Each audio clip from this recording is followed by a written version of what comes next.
For many of us, 2015 feels like just a few years ago. But the reality is, we are now a full decade away from the midpoint of the 2010s. You know what that means. Time for a potent hit of nostalgia, arguably more comforting than ever in these unprecedented times. Thankfully, 2015 was loaded with incredible music, including career-defining singles for more than one pop music superstar, some strong debuts by new and fresh voices, and some totally unexpected bangers. So join us as we go back to a slightly simpler time, as the great pop culture debate determines the best song of 2015. Bruno Mars may be smoother than a fresh jar of Skippy, but I'm giving you a big scoop of extra chunky. Don't believe me? Just watch my OnlyFans. I'm your host, Eric Resniak. Please welcome my panelists for this episode, who also appreciate Michelle Pfeiffer and white gold. Our first panelist may not be a Starbucks lover, but he'll write your name on the cup. It's Curtis Creekmore. Yet another entry in my long list of misheard lyrics. Just like that cross-eyed bear you gave to me, shout out to OG Bitter X Alanis Morissette. No one ever said he walks in a room with a gentle knock-knock. He's more of a bang-bang. Welcome back, Gary Jackson. Oh, hey, Eric, you rang. Any panelist could be bad to me, Gary. I need a good argument to blow my mind. And finally, I hope you can hear him because he can't feel his face right now. It's Jake Pitticelli. I also can't feel my emotions, but maybe that's just because of the 600 milligrams of Wellbutrin. And for me, it's the Botox, but I appreciate that. Welcome back, Jake.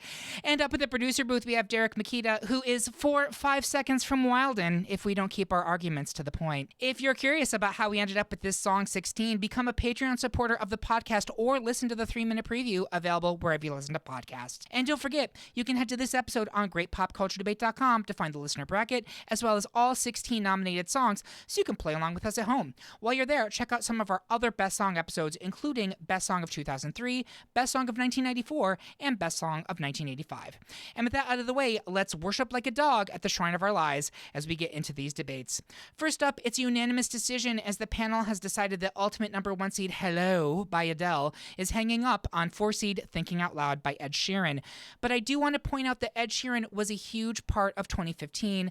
X or Multiply, whatever bullshit you want to call that album, was the second highest selling album. Maths. I didn't go to school for math. Was the second highest selling album of that entire year, and this song won him Song of the Year and Best Pop Solo Performance at the 2016 Grammys. I don't think he's been able to replicate that success since, but he is reportedly working on a new album that will take him back to his power pop roots, so maybe we'll see more of him in the next 10 years. Next, the majority of the panel really does want it being 2 seed Bang Bang by Jessie J, Ariana Grande, and Nicki Minaj to continue into round 2, but Jake is going bold and bootyful by preferring 3 seed All About That Bass by Meghan Trainor. Curtis, wait a minute, and then take us there as you support Bang Bang.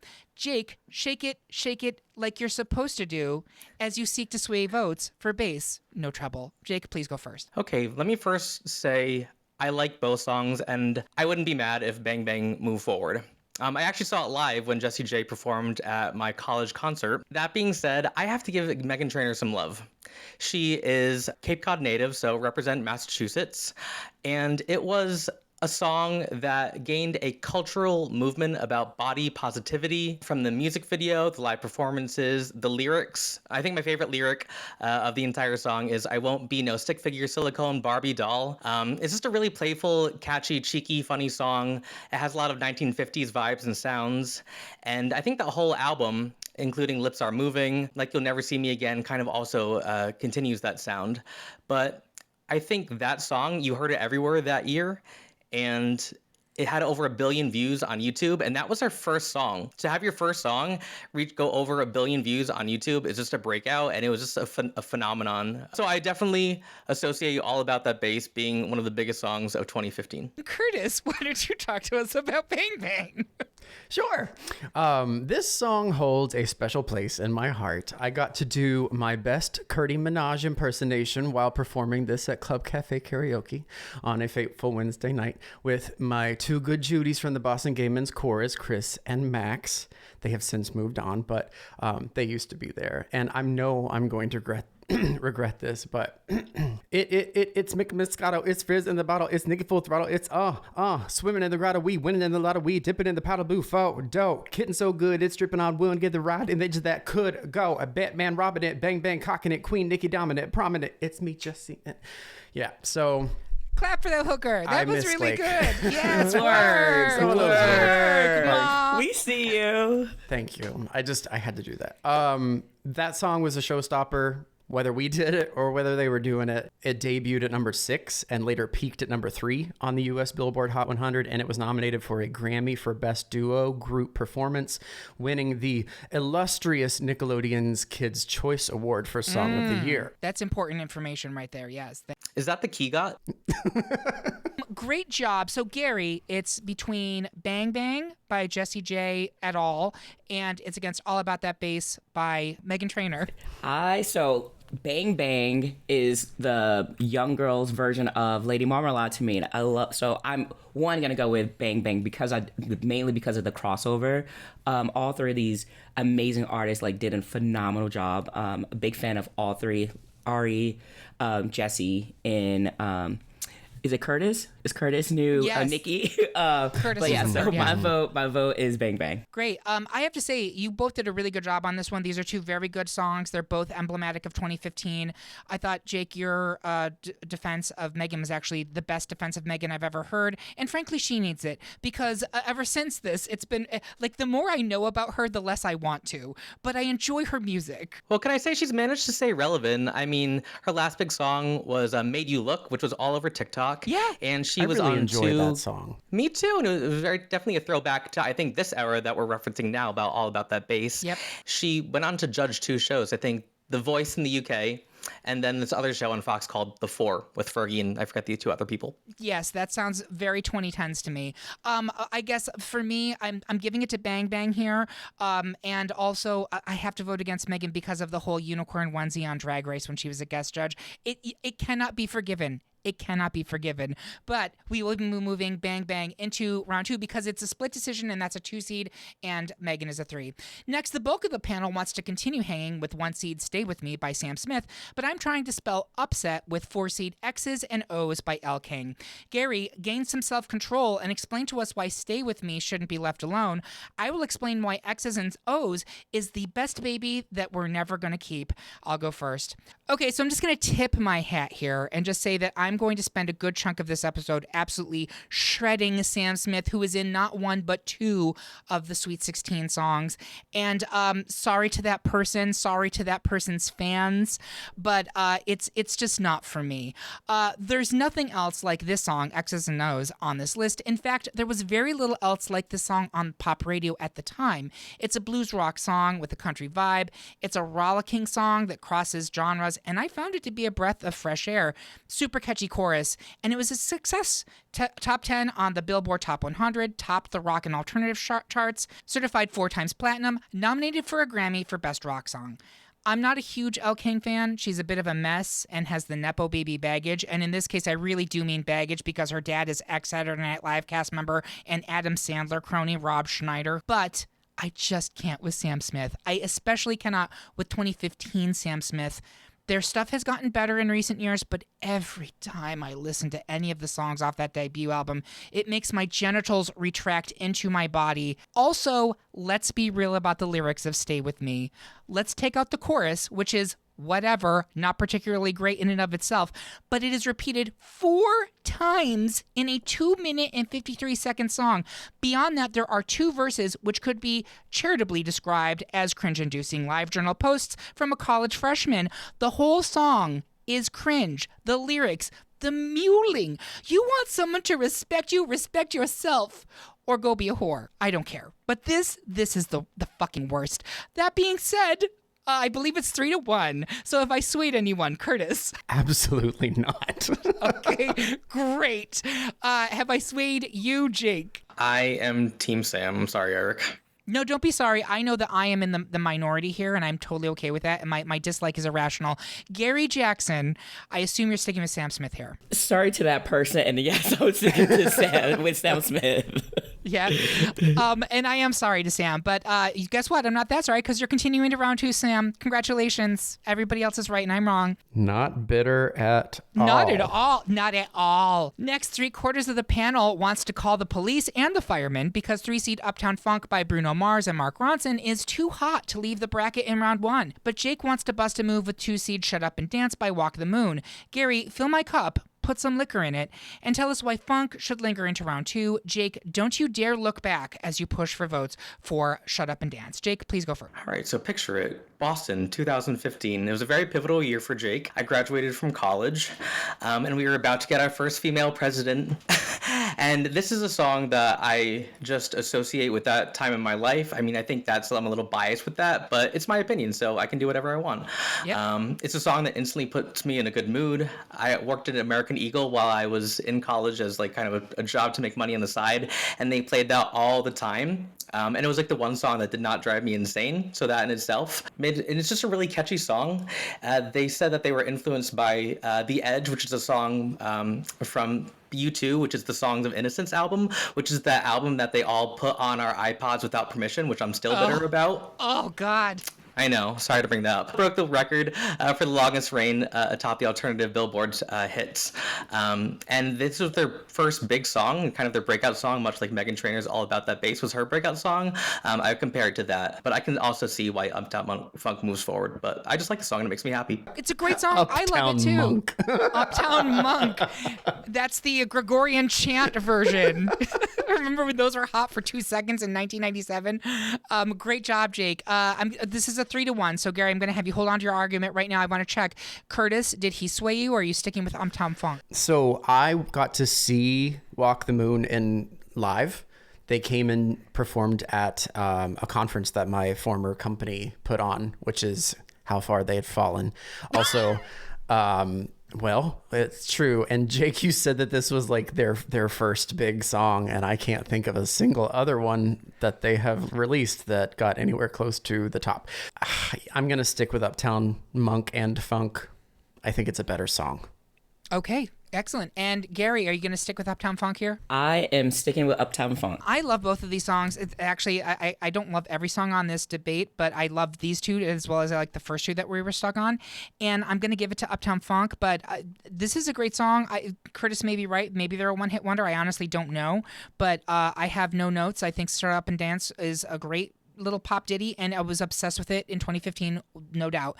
But Uptown Funk is like a fucking cultural reset. So that will continue into round 2. Next, it's another unanimous decision from the panel, this time illuminating 1-seed Chandelier by Sia, meaning the 4-seed Delilah by Florence and the Machine would be dancing no longer. It should be said that Delilah is a fucking banger of a song, and I think the last truly excellent pop song from Flo and the Machine.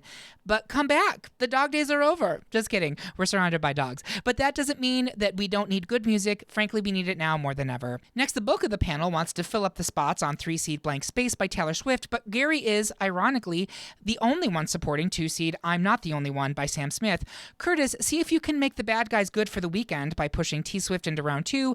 Gary, see if our hearts, or at least our votes, are attainable for only one. Gary, why don't you go first? I'm pretty sure I'm going to get sued for this, but I'm probably one of the only non-Taylor fans ever. Your love for Sam Smith is my love for Taylor, not gonna lie. So this was a easy one for me. Oh no, I love this song. Argument for Sam in general. I think that how they approach their music is so vulnerable and raw, and just Sam's way of storytelling. Some of my criteria is emotionally, how did it make me feel, vocals, production, and success. So I'll just start with the success of the song, because I know Taylor fans, y'all want to focus on the charts. It was top 3 hit in the U.S. It went 7-time platinum in the U.S. Just with the production, very simple, with like soft piano and subtle percussion. I think it really allows Sam's vocals to shine. Vocals, keyword, Taylor fans. And it's just really intimate and personal. I'm gonna get crucified. I can see it already. Go for it. I love it. Go for it. But those are just some reasons why I'm Not the Only One will always be number 1 over Taylor Swift for me.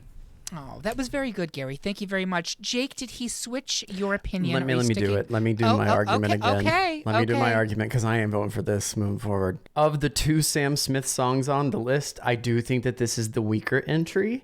Not to say that it's not a good song. I just don't want a Sam Smith loaded bracket. Blank Space is also just a better song. It released in November of 2014. And before people get their panties in a knot, like Eric said, we included songs that premiered in 2014, but were still relevant and popular into 2015. 1989 was a strong album for Taylor in general. She named it after her birth year as symbolic of her rebirth, bringing her music further into pop and away from her country roots. You said Sam went 7 times platinum. Blank Space went 8 times platinum in the US, was nominated for 3 Grammys, Record, Song, and Best Pop Solo Performance, and it also won Song of the Year at the 2015 American Music Awards. And as I mentioned in my intro line, this song joins the long list of songs of She Don't Know the Words, she being me, with Got a Long List of Ex-Lovers becoming Got a Longest Starbucks Lover, which does not make any friggin' sense, but they rarely do. Believe it or not, Curtis, I distinctly remember at the time the song was out, actual articles being like, if you hear Starbucks Lover in this lyrics, you are not the only person. It was absolutely a thing. Good. Jake, have you made your decision? Is it going to be T Swift or is it going to be S Smith? I'm gonna save my arguments for Blank Space for my the next round, but I am sticking with Blank Space. And Gary, you're gonna have to change your name and address and probably join the Witness Protection Program because hell hath no fury like the Swifties. Baby, That's true. I know, the Boston gays. He is well acquainted. It's the mayonnaise version of the Beehive. But okay, so we will be moving Blank Space into round 2. Next, the panel is evenly split between 1 seed Shake It Off by Taylor Swift and 4 seed Bitch Better Have My Money by Rihanna. Jake, don't act like you forgot. Brah. Convince these bitches that they better have their votes for Rihanna. I'm going to explain why haters are going to hate when it comes to Taylor, Gary, but Shake It Off remains pop perfection. First, let's acknowledge the one big demerit for this track. It was technically released in August of 2014. It was the lead single from Taylor's career-changing 1989 album, while Swift was already a huge cultural figure prior to Shake It Off. This was her official declaration that she was no longer a country artist, instead going all in on pop stardom. Obviously, it worked. The song was played 9 million times on U.S. radio stations after 1 day of release and debuted at number 1 on the Billboard Hot 100 chart. It is also unbelievably catchy. It hooks you right from the start and with that simple but effective snare/cymbal line, the horns, and then Taylor's vocal hovering over all of it. That chorus was the musical equivalent of boorworms in fall 2014. Not the boorworms, but also, yes, those boorworms. Worms. The lyrics directly referencing Swift's very public persona, specifically her questionable dating history, which has only become a bigger topic of conversation in the intervening decade. Upon its release, the song was widely dismissed by critics as being low on content and with facile lyrics. Those critics are fucking stupid. That is not the point of this song. It's like complaining that a hamburger is not filet mignon. It's supposed to be a fun, dancey middle finger to critics, and it's tremendously successful in doing that. In fact, at the close of the 2010s, music publication NME ranked it as the 19th best song of the 2010s, and USA Today listed it in the top 10 songs that defined the decade. That being said, Jake, talk to me about Bitch Better Have My Money. Eric, those are some great arguments, but let me tell you why you're wrong. First off, I don't think that there should be 2 songs from 1989 on this, much like there shouldn't be 2 songs from Sam Smith. I definitely think that's a strong point, but Bitch Better Have My Money is a song about who Rihanna is now. She is a bad bitch boss, and I love that she just does music kind of as a side hustle now. She focuses all of her time on Fenty, which is good because she's a billionaire, so she's smart. Honestly, we have a higher likelihood of Blake Lively and Justin Baldoni reconciling than getting R9, so that's how I feel. But when she throws it out, I'll be very grateful. That being said, this is the song that she opened the Super Bowl with, the biggest moment in her music career. It's very similar to Pour It Up. It has that trap R&B sounds. It was certified platinum. And when I hear it, wherever I am, it makes me want to go to the club. At the age I am now, being 32, I would rather have a club sandwich than go to the club. Or maybe bring a club sandwich to the club. I don't know, maybe both. You telling me that you're 32 now and that makes you tired makes me want to take an actual club to my head. But thank you, that's great.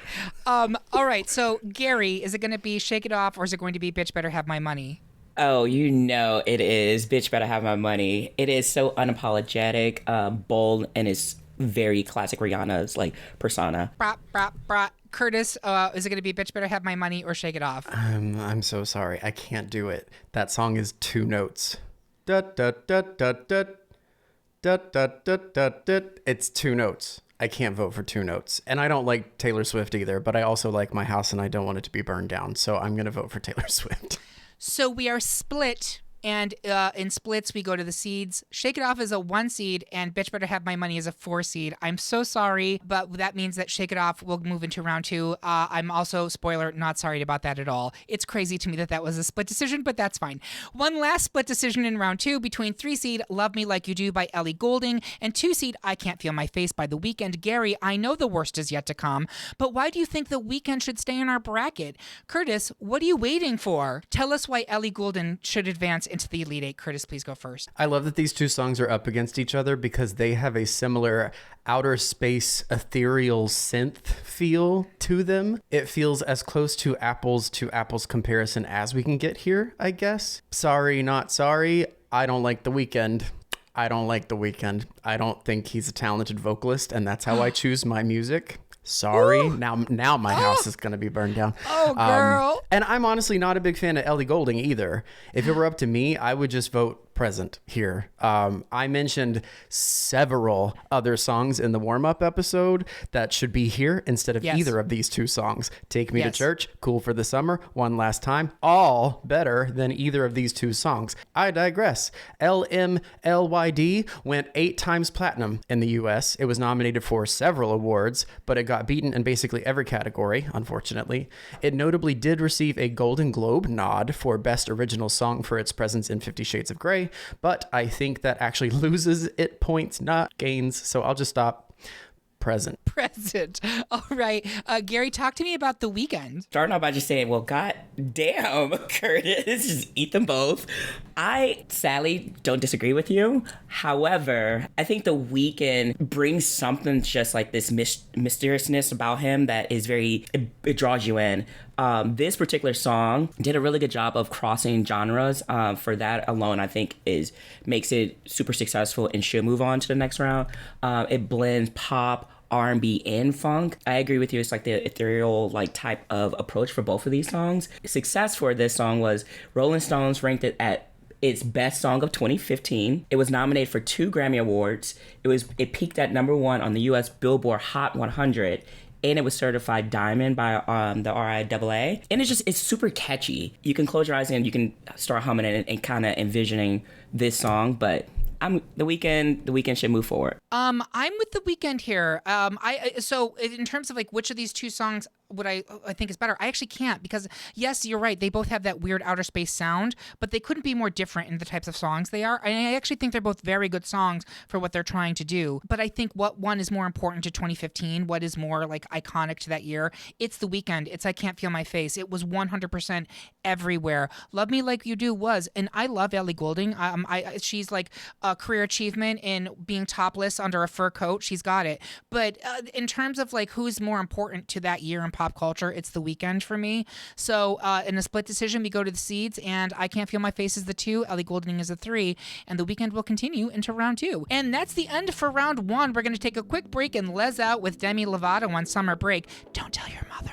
We'll be right back.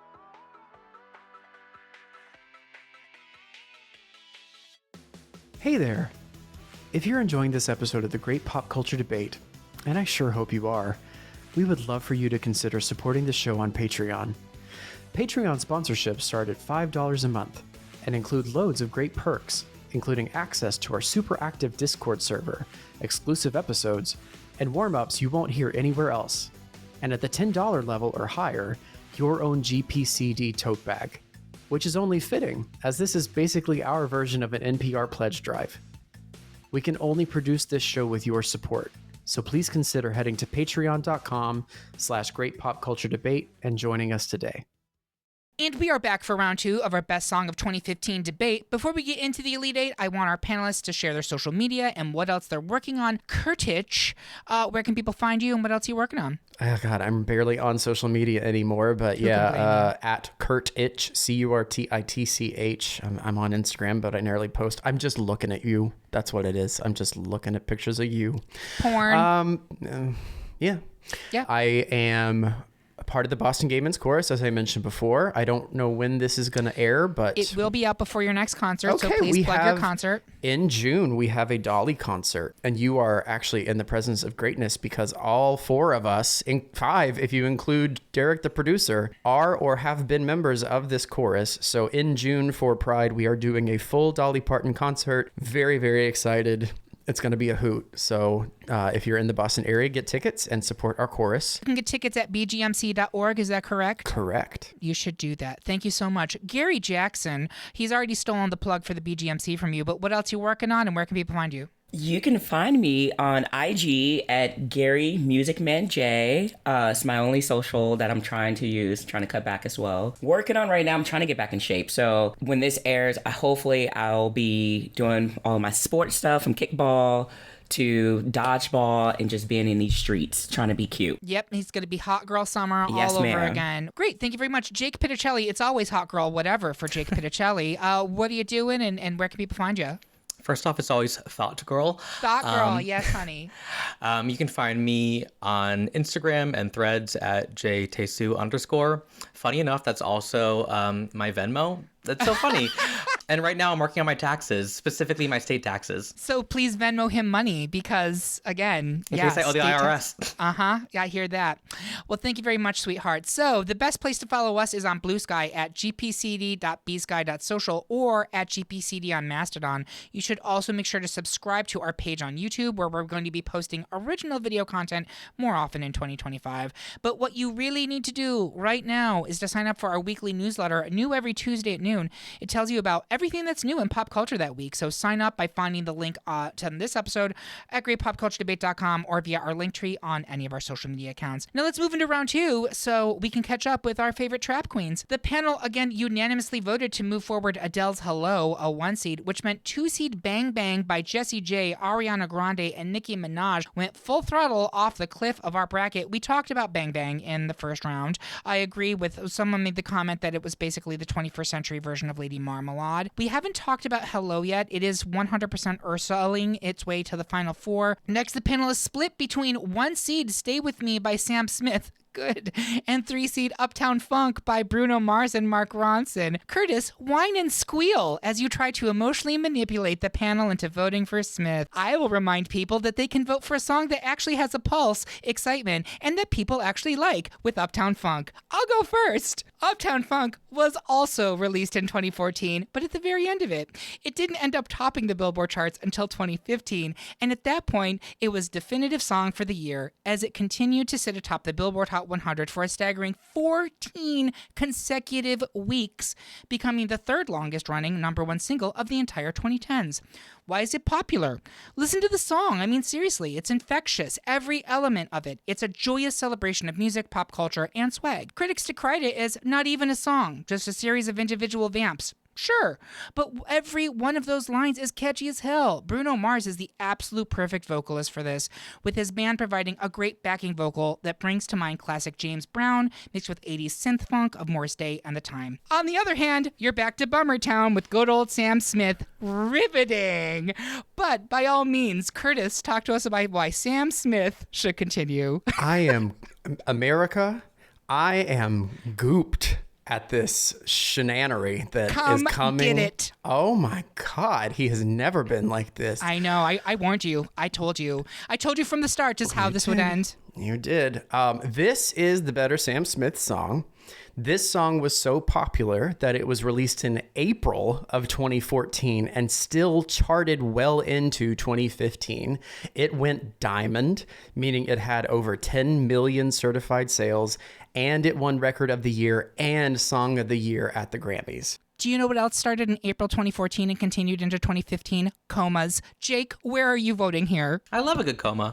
I am staying with Stay With Me, and even though you say it's simple, I think it's beautifully simple, and that's why it is so good. And compared to the big production of Uptown Funk, I think on this list we generally have a lot of upbeat pop songs, and so I think this is just different in terms of that.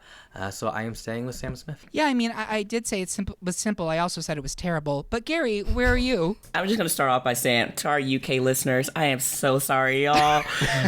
Eric is just eating Sam alive. I am so sorry. Someone needs to. Lord. Only if y'all can see our faces right now. I am staying. I'm staying. I mean, now I have to stay with Sam. Sam. I feel like Sam's being bullied right now. It's like we have to protect them. Bullying works. All right, so Leave Britney alone. I believe that's actually 3 for Stay With Me, which means Uptown Funk is going out right now. You all are wild, absolutely wild. But sure, let's put that through. Why not? All right, next, it's another even split, this time between 3-seed Blank Space by Taylor Swift and 1-seed Chandelier by Sia. Gary, I've heard you're the one for a good time call, so push it down as you speak on Chandelier. Jake, I've heard you've got a long list of ex-lovers who say you're insane, but I'd still love your take on Blank Space. Gary, why don't you go first? Oh, absolutely. Let's start with vocals. That alone already is a winner. Chandelier is, again, going back to what I think, Curtis, what you said about just songs been hunting. This song is so troubling, but so beautiful. And I think Sia, through her vocals, does a really good job of kind of, through art, kind of showing the ups and downs of what addiction, trauma looks like in a catchy way. Makes it a little bit more palatable, I would say. Sia has one of the most distinctive vocals and voices in the industry, and I think that should be like very captured and highlighted overall. Just the emotional depth of the song, the lyrics really show her vulnerability. The production is bold, is striking, is the contrast between the delicate verses and the explosive choruses adds to the intensity of the song to me. And just the instrumental part of it as well, the electronic beats, the heavy percussions are just amazing. And overall, just like the escapism of this song, I think truly is so beautiful. And the last thing with this is the success of this song. It peaked at number 8 on the Billboard Hot 100, 4 Grammy nominations, and it was also critically acclaimed. I don't know if Taylor has that though. That was a great argument, Gary. Thank you so much. But Jake, talk to us about Blank Space. Oh my God, that's so funny. She doesn't have any critical acclaim for this album. None. Oh, except Album of the Year. That's so funny, Gary. And while Chandelier is hauntingly beautiful, I have to go with Blank Space because not only is it one of the best songs of 2015, I think it's one of Taylor's, or is actually Taylor's best song, period. Rolling Stone actually ranks it as the 320th best song of all time. And much to 1989, a term that she likes to use, sonically cohesive, you can tell it goes along with the rest of the record. It was atop the Billboard charts for 7 weeks. It went 8 times platinum. I don't think Chandelier did that. And it was produced by Max Martin, who's done a lot of great pop music, such as Cool for the Summer, which we talked about in the show earlier. And it's really a song about the narrative of her life and her reclaiming it. Or it's, I think, a commentary on the joke that if Taylor Swift dates you, she's going to write a song about you. And she said, okay, I'm going to take that, use that as fuel, and then I'm going to win, and I'm going to reclaim that joke. And I think she really took back that narrative and really won. And let me just say, let me rebuke some of this Taylor haterade. I think the reason why she is so big, I think the biggest reason, regardless of her songwriting, is because she is relatable. And I think that when you can create music that can relate to the masses, I think that is a big recipe for success. And I think that's a big part of why she is so big. And also this song is just really well written. The lyrics in it, oh my God, who is she? I get a new STD. Oh my God, who is she? I get drunk on jealousy. But you'll come back each time you leave, because darling, I'm a nightmare, death's like a daydream. One of the things that Swift is best at, regardless of her vocals, is being a songwriter. She is a masterful songwriter. That there's a reason that she has won 3 albums of the year in the past, 2 decades. So I don't think Sia has done that either. That's so funny, Gary. But because of all those reasons, that's why I am Team Blank Space. Great job defending Taylor. And someone needed to do it because she's being dragged through the mud here. But Curtis, where are you on this one? Is it Chandelier or is it Blank Space? I just want to point out that Chandelier went diamond, which is better than 8 times platinum. But it didn't win a Grammy. No, but I would rather my album sell than win an award that means nothing. Yeah, Taylor Swift doesn't have any albums that sell. They're gonna come for you, I was going to say, do we want to compare to how much 1989 sold? No, Is that what I'm we're just going to saying do right this now? specific song. I also don't want a fucking Final Four of all Taylor Swift songs. No, I That's agree. so boring. Then y'all agree shouldn't with have that. moved Shake It Off for. Well, I think Shake It Off is my preferred of the 2. I like Shake It Off I think over with this particular song, if you Blank really do compare, like from the lyrics and relatability, this is has more depth to it. Like it's more to me. This Chandelier is way more mature. Just the topics, the theme across. I think that alone is why this song. Jake, I know you didn't say anything about Taylor's vocals though, so. Well, Curtis, My did you vote is for Chandelier. Your vote is for Chandelier. Okay, so that's 2 for Chandelier, and I'm going to vote for Blank Space here for Jake. I 100% understand where you guys are coming from with Chandelier. I actually don't think the lyrics in Chandelier are particularly good. I think they're actually pretty sparse, if we're being honest. And I do agree with Jake that Blank Space is one of Taylor's best like lyrical songs, 100%. It doesn't matter because we're split, and Blank Space is the 3, Chandelier is the 1. Chandelier is moving into the final 4. Next, I had no idea where this was going, so I'm just going to go around the horn. It's Shake It Off by Taylor Swift, a 1 seed, versus I Can't Feel My Face by The Weeknd, a 2 seed. I would like to start with Curtis. Is it going to be The Weeknd or Taylor Swift? Taylor Swift, I guess. Okay, Gary Jackson is going to be The Weeknd or Taylor Swift? I wonder. The Weeknd. And my friend Jake Pitticelli, is it going to be The Weeknd or Taylor Swift? This is hard because they're both the 2 strongest vocalists on this whole entire episode. That being said, I'm going to go with Shake It Off because if I can't have Blank Space, I'll have Shake It Off. Yeah, I'm giving it to Shake It Off here. Sorry to Gary and The Weeknd. I do feel if I had to pick one song from 1989, it's the lead single, so it's a little obvious, but it is like I remember the moment that I heard this song the first time on the MTA Red Line, and I was like, holy shit, this is a fucking banger. So we're giving it to Shake It Off by Taylor Swift, and with that, we have our final 4. We're going to take a quick break to whip up some truffle butter with Nicki Minaj. Wait, what does that actually mean? I think I'll pass. We'll be right back.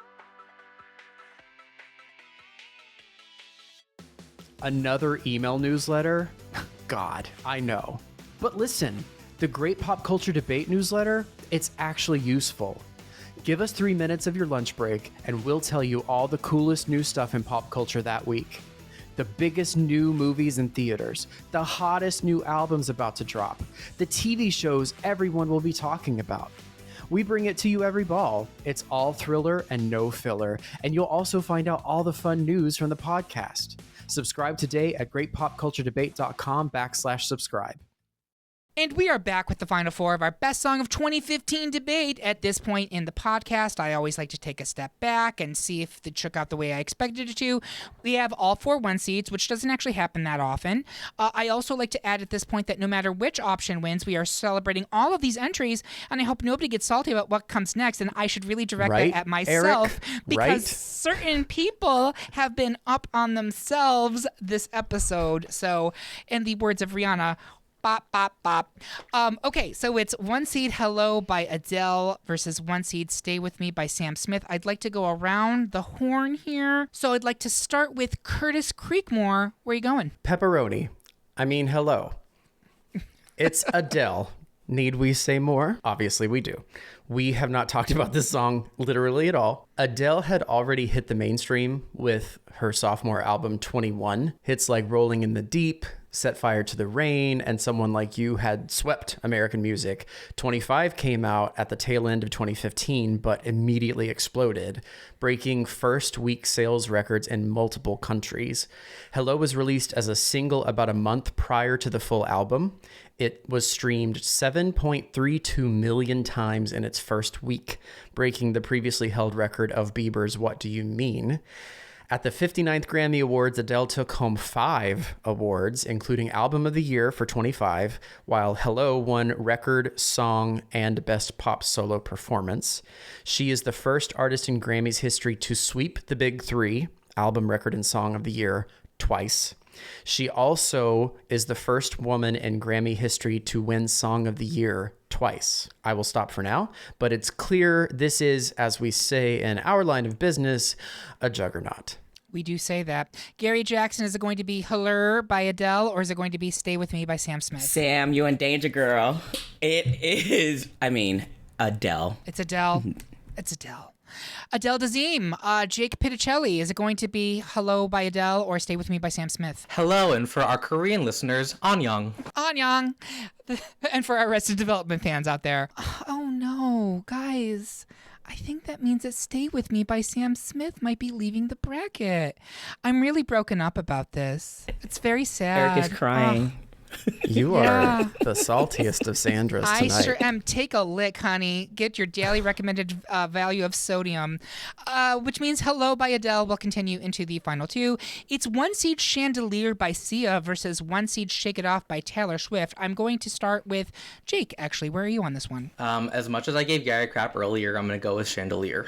Okay. I just think it is a lyrically, maybe not Sia's best song, but I think vocally, there is no other song like it, and it was such a big song that year, so I'm gonna move that forward. Okay. Sorry, Taylor. Don't be sorry. We all make our decisions. Gary Jackson, is it going to be Chandelier by Sia or Shake It Off by Taylor Swift? Me and my BIPOC sister, we made up. Okay. I'm I was like, who? Thanks, girl. Curtis. I'm sticking with Chandelier. Okay. Curtis, is it going to be Chandelier or is it going to be Shake It Off? It is definitely Chandelier for sure. I'll tell you what makes me okay with Shake It Off going out here. I meant everything I said about, like, I heard this song for the first time and it was a complete explosion. And I liked Taylor songs before this, but it is a 2014 song in my mind. Like, yes, it came out towards the end of 2014, it did, and it was hugely popular in 2015, but it was a 2014 song for me. So I'm completely fine. I will just say on my own thing with Sia, the thing I struggle with Sia as a dance artist is I was a fan of Sia back before she was like screamy dance person, just yelling the same line 4 times in a song and calling it a day. She had really beautiful music in the early 2000s, including that song that was featured in the finale of 6 Feet Under that wrecked me. I think it's called Breathe Me. It's incredible. And listen, I'm glad she's making a lot of money. She's giving it away to people who don't win Survivor. Love that for her. But that's actually true. She literally, Sia gives away thousands of dollars to people who don't win Survivor because she loves that show. But in terms of her music, super popular now, but I feel like it's not as artistically interesting to me. But we have a final two of one seed Hello by Adele and one seed Chandelier by Sia. I want to start smack in the middle with Gary. Where are you going on this one? I'm gonna go with Hello, Adele. Okay, thank you very much. And Jake Pitticelli, is it going to be Hello or Chandelier? Hello, and for our Ukrainian listeners, privet, which is really going to piss off the masses of Trump listeners that we get all the time. So, sorry. I am going to move Hello forward. It has this universal appeal. Everybody from my 92-year-old grandmother to me and everybody in between likes it. Perhaps you guys remember the SNL skit that year of Thanksgiving, where you have the really conservative uncle and the liberal college daughter who comes back from college for Thanksgiving, and they all talk about the election because it was right during time of the election, and each time that a fight ensues, someone plays Adele, and everybody stops and everything's okay. And it keeps becoming progressively more and more like the video. It starts off in color, then it goes in sepia, and then come the leaves. It is everything. It's such a good skit. If you haven't seen it, I definitely recommend watching it. And like Stay With Me, I think it also has minimal production, but that's what makes it so beautiful. Her voice and her talent speaks for itself. That's why we love Adele, for these big piano ballads. I mean, this song is about loss and regret. I know earlier we were talking that the year 2015 has a lot of songs about regret. I think this is the best one in that category. As Curtis mentioned before, it debuted at #1. And when she won the Grammy for Album of the Year, she gave one of the best speeches I can remember. It was actually, she beat Lemonade, as some of you may remember, which I think is Beyonce's best album. And her speech went, "I can't possibly accept this award, and I'm very humbled, and I'm very grateful and gracious. But my artist of my life has always been Beyonce. This album is so monumental, and so well thought out, and so beautiful, so bearing. And all us artists here, we fucking adore you. You are our light. The way you make me feel, the way you make my friends feel, the way you make my black friends feel is empowering, and you make them stand up for themselves. I love you, and I always have, and I always will." The end. That was a scene. great Adele. Perfect. Love it. Thank you.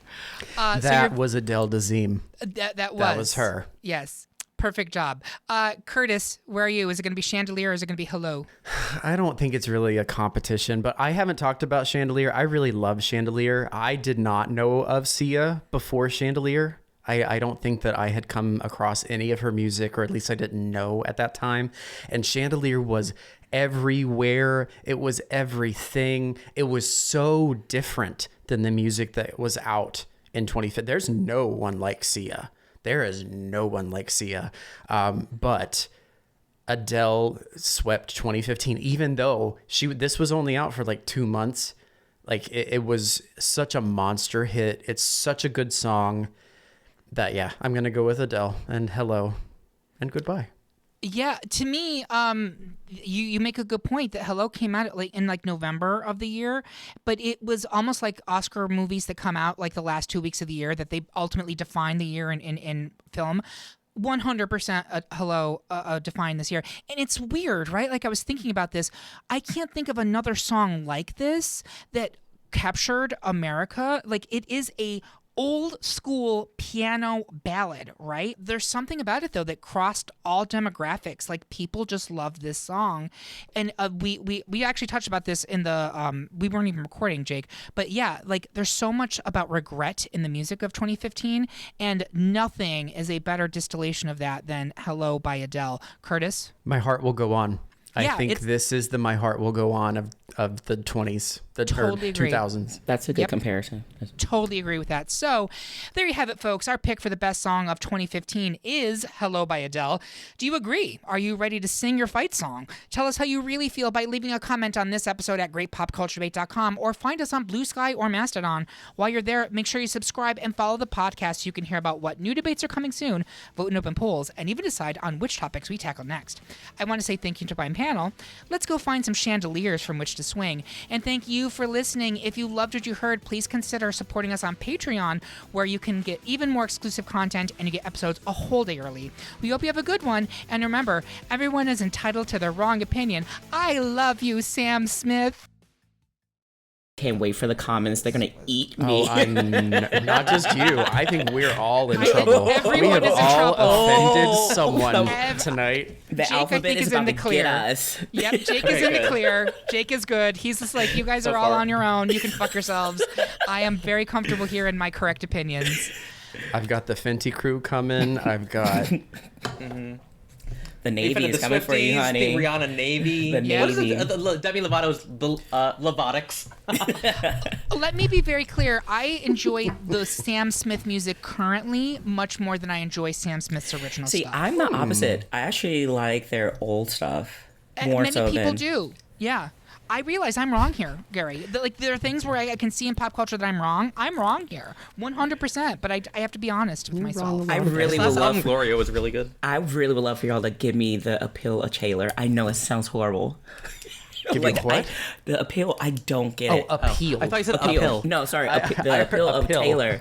Ask your doctor. Taylor Swift is I right for you. don't get it. May cause rectal bleeding. May cause blindness.